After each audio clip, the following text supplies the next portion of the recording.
beautiful multi-dimensional beings, quantum access beings.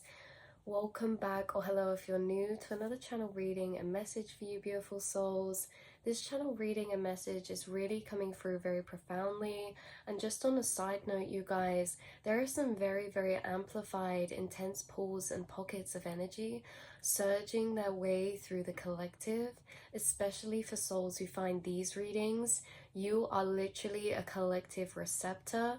Inside of yourself is the lower consciousness, higher consciousness, and every single aspect of the infinite self of consciousness scattered out.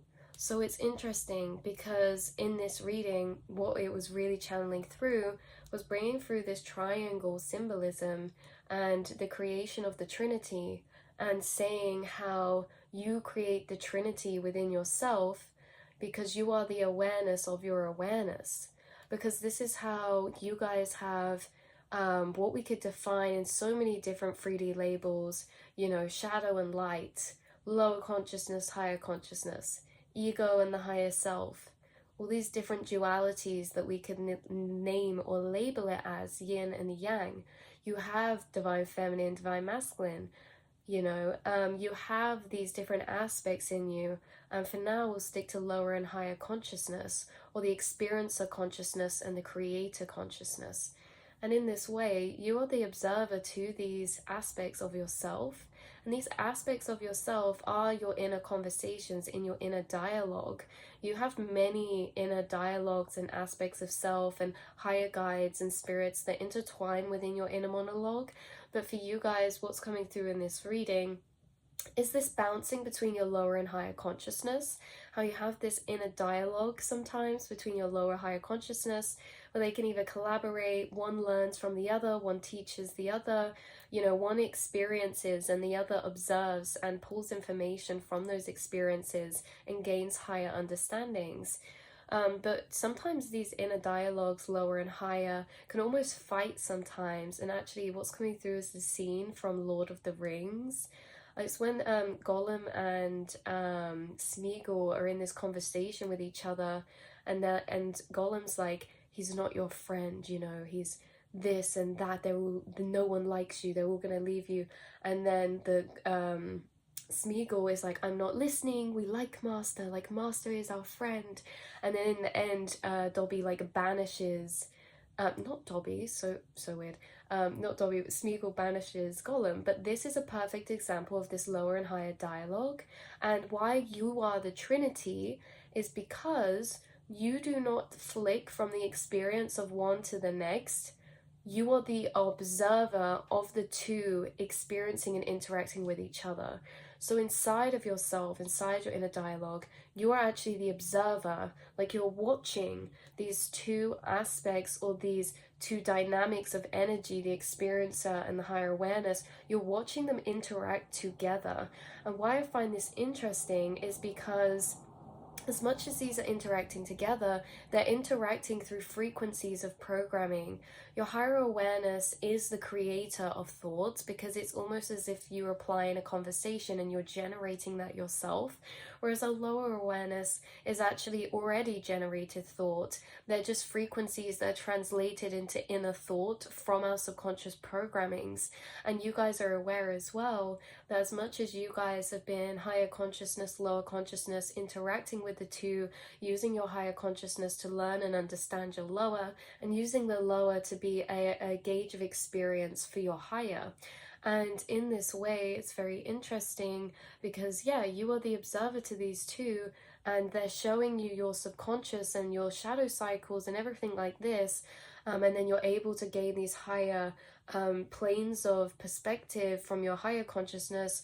But these are also programmings from the collective subconscious as well, you guys. And something very interesting is that when I was shuffling this deck for this download message, I have the triangle drawn. On the bottom of the deck, we have symbols. And look, there's a triangle, there's this kind of pyramid of consciousness, we have the Star of David, we have Number 22 in Mayan calendar numerology or numbers.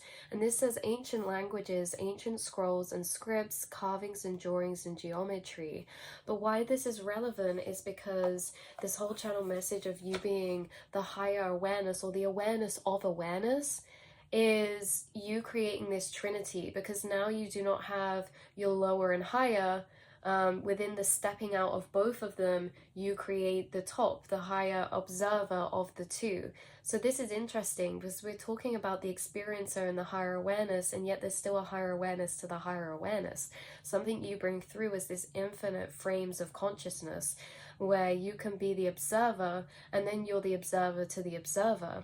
You don't just flick between your lower and higher consciousness, you're able to step outside of it to observe them both playing out together in these internal energy dynamics. You don't just notice, you notice that you notice, right? So this symbol of the triangle is highly prevalent and highlighted by your guides or your higher self in this reading, because there's something about downloads of understanding when it comes to geometry or geometric frameworks of energetic understanding. Like, for example, the trinity, mind, body, soul, the yin and the yang. And we've spoke about this before in this energetic overlay. These symbols or these principles of energy dynamic can be used in many different terms. Like the yin and the yang can be energetically overlaid to be yin and yang, feminine, masculine, light or dark, shadow and light, external and internal. All of these diverging variations, the same as the triangle with the trinity. And yeah, so you guys, this is very interesting. We could see these two, as the critical side of ourselves and the accepting or loving side of ourselves, our shadow, our light, our pressured side, or our letting go, our ego versus our higher awareness. But remember as well, our survival versus our safety or relaxed. They're not in battle, they're not to get rid of the other, they're here to work together. And this is something that's so powerful about you as a multidimensional being, is that you are both the alchemist and master of both light and dark, which means you experience both the polarities of light and dark. Light and dark meaning shadow or wounding traits, as well as extremely illuminated and established enlightenment, at the same parallel coexisting time. You guys actually experience a lot of paradoxical coexisting nature within your consciousness. And this is something that can be very interesting to move through your incarnation with, because at the same time, you can have these different pieces of you that coexist and yet are almost each other's opposites. And why this comes through in a spiritual, an energetic way, is because you guys maybe have already got downloads or teachings from your spirit guides of the law of opposition or the scale of vibration. If we take the scale of vibration of emotional frequencies and we split that from the 3D to the 4D, we notice that there are opposite but also two sides of the coin energies. Because if you put the 3D emotions next to the 4D and 5D, we notice that shame lines up next to pride. We notice that grief lines up next to willingness. And so these are each other's alchemy counterparts. It's like you go to the doctors and they're like, okay, what's the opposite? Or you get stung by a stinging nettle, and then you're like, okay, what's the remedy or the treatment or the opposition for this sting of the stinging nettle? Well, it's a dock leaf. You heard the old wives' tale, which really isn't, about the dock leaf, and you're bringing through this download that maybe you had once upon a time of this revealing from your spirit guides of the universe about the dual nature of the universe, how everything is crafted with one or the other, right? We say angels and demons, or God and the devil, or lower higher consciousness, or our animalistic and primal nature versus our ascended higher nature awareness. But everything's existing in opposition. Something you're channeling through, which is something that a soul tribe's channeled through to me before as well, is about problems and solutions. There is never a problem without a solution. It's just about finding it. We know everything exists in opposition. And also coming through in this way, with maybe depending on what we believe in and things like that, but say with the twin flame journey, These are kind of journeys of opposition, and these oppositions is a chemical alchemy. Like in chemistry, when we put two forces together, things react differently. And so this is why you're an alchemical chemist, or you're an alchemical shaman, because you've been learning frequencies through yourself, frequencies being vibration, emotions, and actually you've been being taught and through your journey learning what frequencies counteract each other, what frequencies create one another. Like when I said you get downloads about the law of opposition, there's going to be downloads about the law of opposition in a way that one does physically not exist without the other. It's like a paradox too, because it's like things that exist, things that don't exist. But if they don't exist to a degree, they then exist, right? Because if they don't exist, they exist. It's so interesting. In this law of opposition, you cannot really feel gratitude, maybe, or happiness without its opposition. We cannot feel pride without shame first, because if we never felt shame, we would have no substance to fill the frequency of pride for. There would just be space. It's like that saying, yeah, like we just said about if nothing existed, if something doesn't exist to a degree, it exists through saying it doesn't exist, because you can pinpoint what it is that doesn't exist, and if you can pinpoint it, then it does exist. It's kind of like that to a degree, because it's like if shame never existed, pride could never exist, because there would be no substance or frequency or hole or hollowing for that to be filled in. And so this is something that you've downloaded and come to peace and acceptance with throughout your enlightenment or spiritual journey here. Embracing both the shadow and the light, not shunning or trying to get rid of any, but understanding that everything has a function. Every thought has a function, every frequency has a function, or why would it be here? You know, the universe is so divinely intelligent, nothing is here without purpose or reasoning, and we see this in nature. We as humans are now trying to advance to create closed systems. That's not the right word, but how it's coming through is that divine intelligence is so divinely intelligent, it can create complete closed systems. This is something humans have not advanced to do yet, because we have waste products or byproducts. In nature is so funny, because if you go and look at an ecosystem or a food chain, everything is working in tandem with another. In some ways, we can observe some creatures to simply exist for another creature. Like certain fish eat, certain bacteria or things on sharks or whatever. And it's like, if those sharks didn't exist, then them fish would not have a place to eat from. Like certain animals are like incarnated with like beaks in a particular way that only specifically fit in one type of flower, and it's like this closed system where even like everything is working for one another in the forest. Even the decay has a function, everything has a function in a very divine manner where there's no extra or no less. It's completely closed, it's completely balanced. And this is something that you actually have divine higher intelligence of, because you're doing the same within these alchemic processes. You are doing the same with these alchemic processes because you're understanding, not you creating, but you're simply observing and understanding an already divinely balanced closed system of frequencies inside the self through this experience, right? So without knowledge, we could see some things in nature as without purpose or without function, just as you have had these hidden secrets revealed to you of things that are deemed to have no purpose or function, maybe within the human body. We talk about junk DNA. We talk about all these things that are maybe seen as having no purpose or function as actually having a purpose and function that just isn't being understood yet already. And this is the way that you're coming through in a psychological nature with your frequency and energy. You're someone who can tap into this higher divine intelligence to actually see the connections of the closed system of purpose and function. So to lower frequencies and higher frequencies, you're seeing this as a closed system in a sense that when there's a lack of understanding, this is where we get maybe these energies that we don't know what to do with, because of course we can't see why they're there. They're seemingly like an odd sock, right?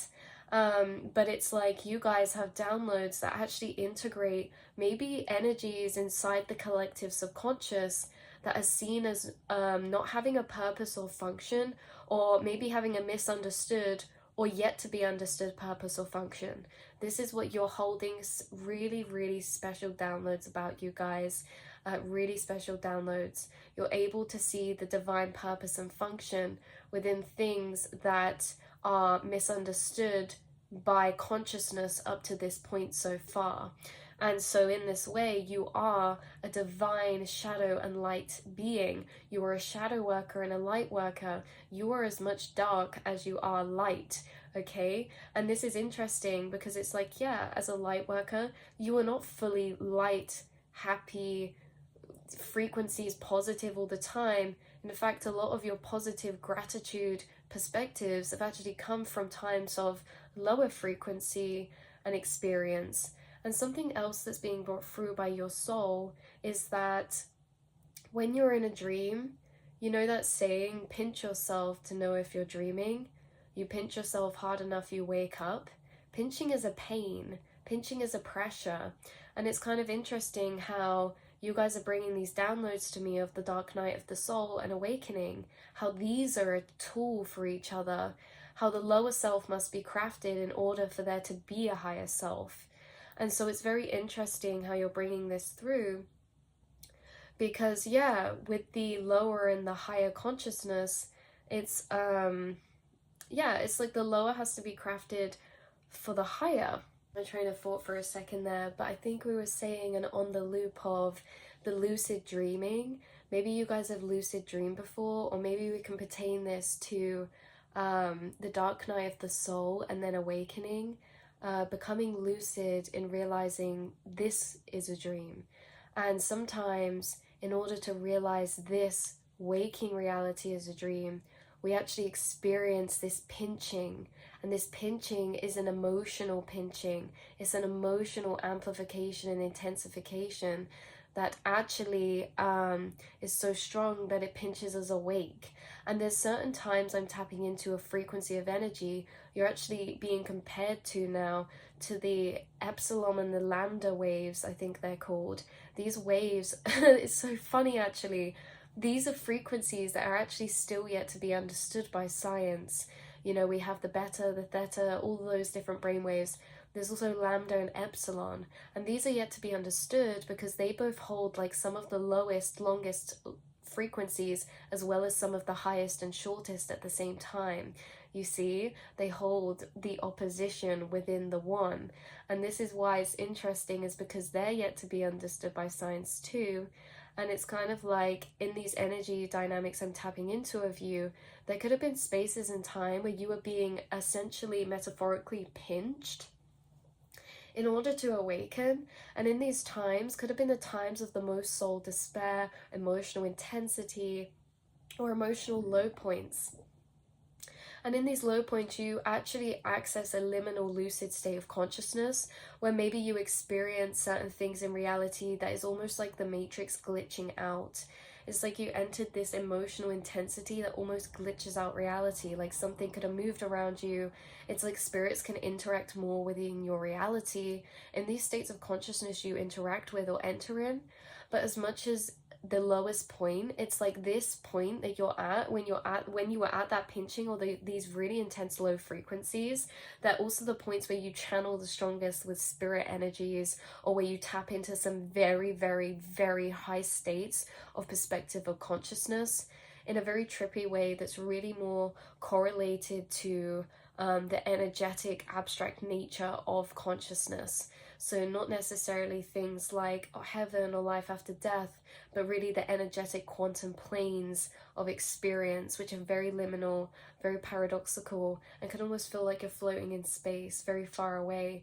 And yet in these times where you were essentially being pinched, you had the most downloads, you had the most epiphanies, you had such big awakenings. Some of you could be in this energy dynamic right now, experiencing very, very emotionally intense openings, because it's actually in those times where reality is glitching out. Like someone could enter this low point or this space where it feels very abstract. It almost feels like you're in a lucid dream. Like reality could actually feel different around you, very dreamlike. And in this space, things could happen around you, like lights could glitch, like radios could turn on.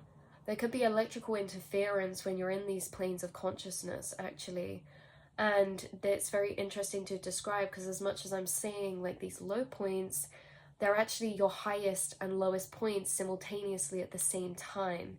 This is a frequency only multidimensional beings will actually experience, and it's in the ascension process of shifting between very, very abstract planes of frequency that we don't normally connect with until before or after we're here. And yet you're connecting past beyond the veils in these very, very interesting frequencies. And like we said about the epsilon or the lambda frequencies, they're both holding the lowest and the highest at the same time. And it's very interesting.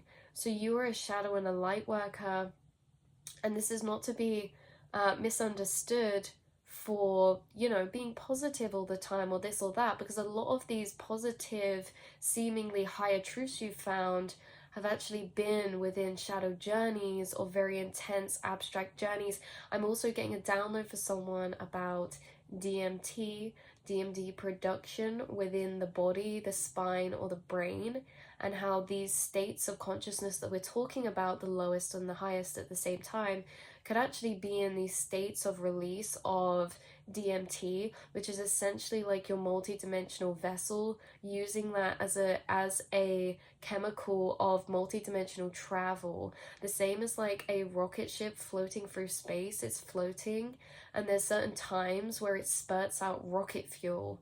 It's kind of like you doing that within the timeline planes. You like float and are existing between certain planes of consciousness for a certain amount of time, and then you have this rocket fuel that bursts you and you start ascending or shifting to different dimensional timelines or planes. And this leads us perfectly onto the next part of this download, which is that you are a multi-dimensional being, meaning you have existed and shifted between so many timeline versions of yourself. Not just that, but dimensional planes or alternate timelines.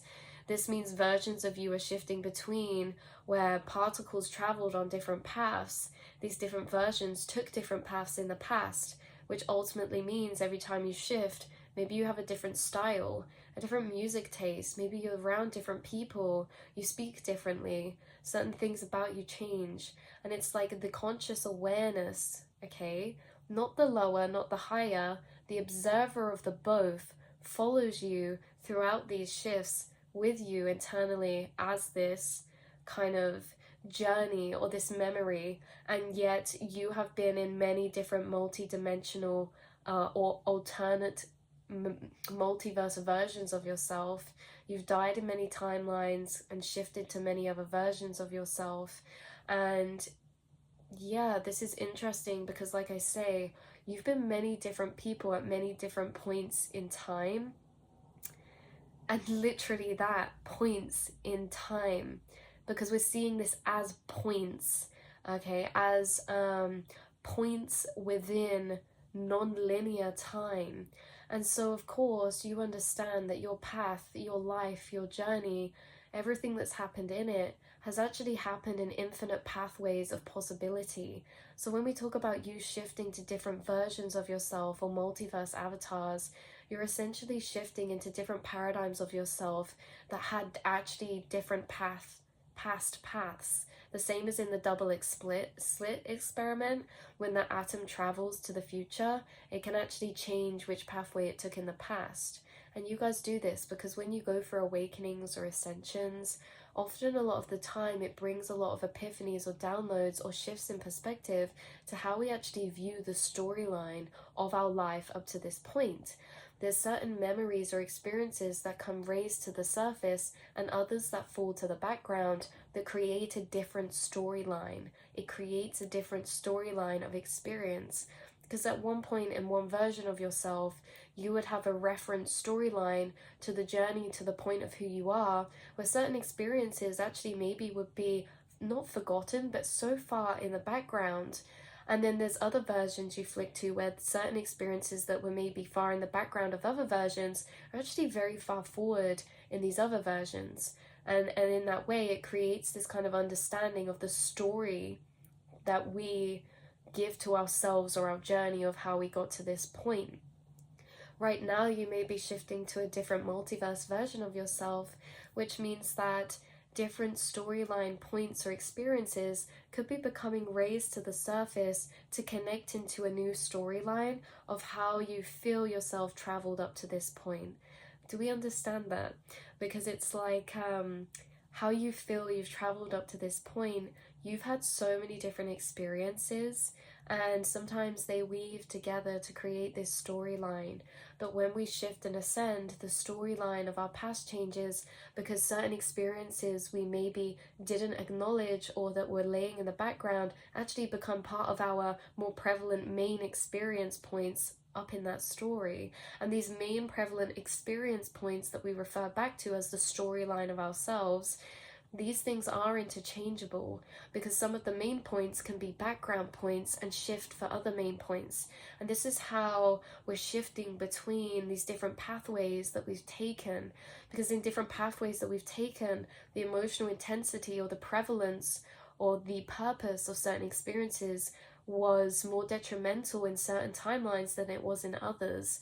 And it's very interesting in this way because when we talk about this a lot, like multidimensional beings, the storyline of ourselves, we have infinite storylines, but we only emotionally resonate with particular ones depending on what state of consciousness or what version or avatar we are actually residing in, what frequency we're residing in.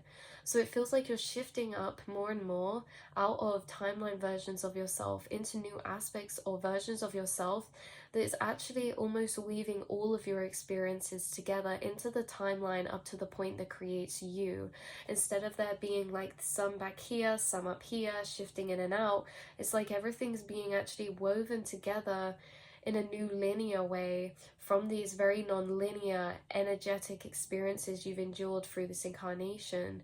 So it's almost as if things are being placed in a new timeline of understanding, of reference to yourself, because different versions of our avatar selves have different storyline reference points to the journeys that come up to making them who they are. So yeah, these different versions did take different paths because emotionally those experiences affected them, different versions in different ways, and therefore those experiences that affected those different versions of infinite selves in different ways means that they would have then, responded, reacted, and moved forward from that energy also in different ways. So that's what's coming through for you, beautiful souls, today. You are a massive, massive energetic alchemist through frequency, and you're also able to have downloads or maybe see in the gaps of purpose and function to frequencies and energies here in the collective consciousness that others struggle to find a sense of purpose or function in. This can also be as much as emotions and our own perspectives and frequencies and feelings.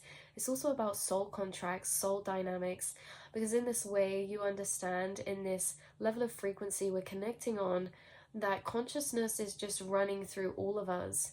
That what we refer to ourselves is really a familiar feeling of a frequency, and this is really running through everyone and everything. And so this reality is a paradoxical, it's sometimes frustratingly a mirror. We are in a house of mirrors. We are all a mirror, and we are all in this mirrored experience of the self through one another.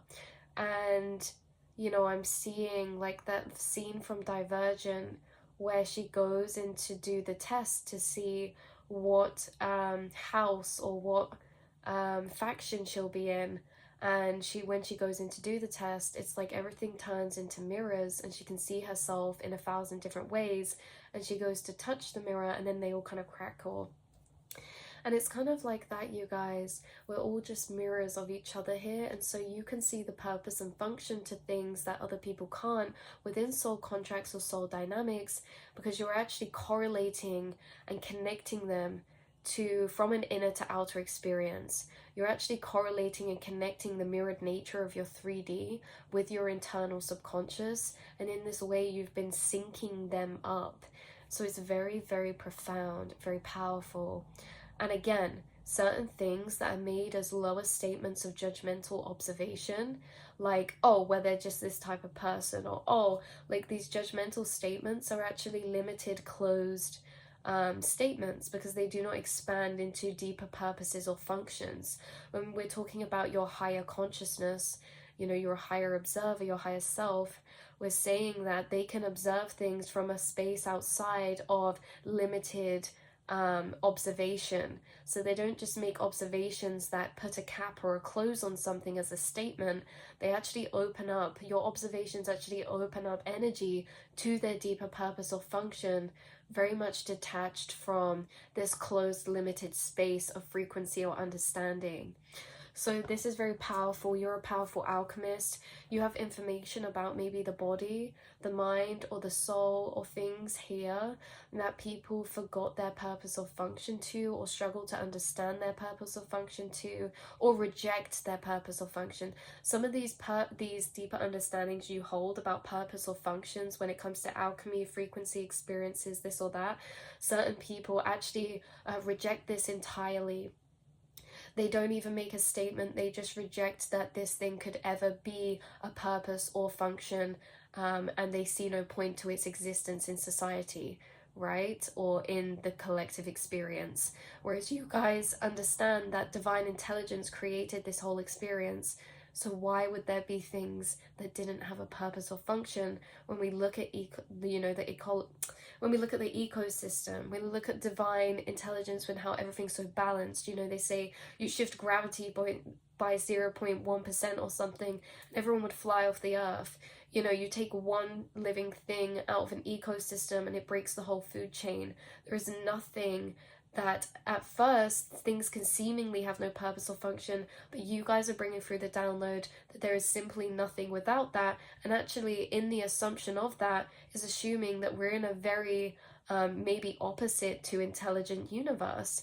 You know, we would be in a universe designed by lower intelligence, when actually the only things that have no purpose or function are things created by lower intelligence. Like when you look at our society, rubbish, plastic, all these things that have no purpose or function in the ecological system or within the system of us, we've been trying to recreate divine intelligence in man-made ways. And in that way, we start to lose things of their detailed nature of purpose and function, because you're someone that's detail orientated. And so if you're learning or doing something, you're someone who notices the small things to do, because even though they might seem insignificant, they can actually affect the whole overall outcome or mechanics or machinery or function of the overall thing, right?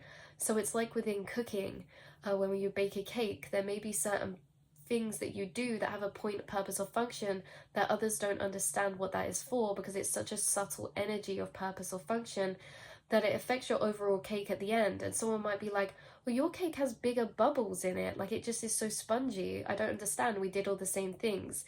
Because there's these subliminal or subtle energy purposes of things that we do that in ways affect the higher frequency or the overall subtle energy of that final thing. And again, back to the societies, it's like we have everything we need with herbs and natural things here. Everything here has been crafted for something else, right? So nothing exists without its counterpart. Everything here that we need is already here, and yet we're recreating things that are already here in our own but with our own human intelligence, but we're just not at the ascended point yet to create things with a closed system. If you can create something with an interconnected wholeness closed system, you can create a planet. You know, we cannot create a harmonious society without these deeper purpose or functionings. And this is because people, you know, we're forgetting.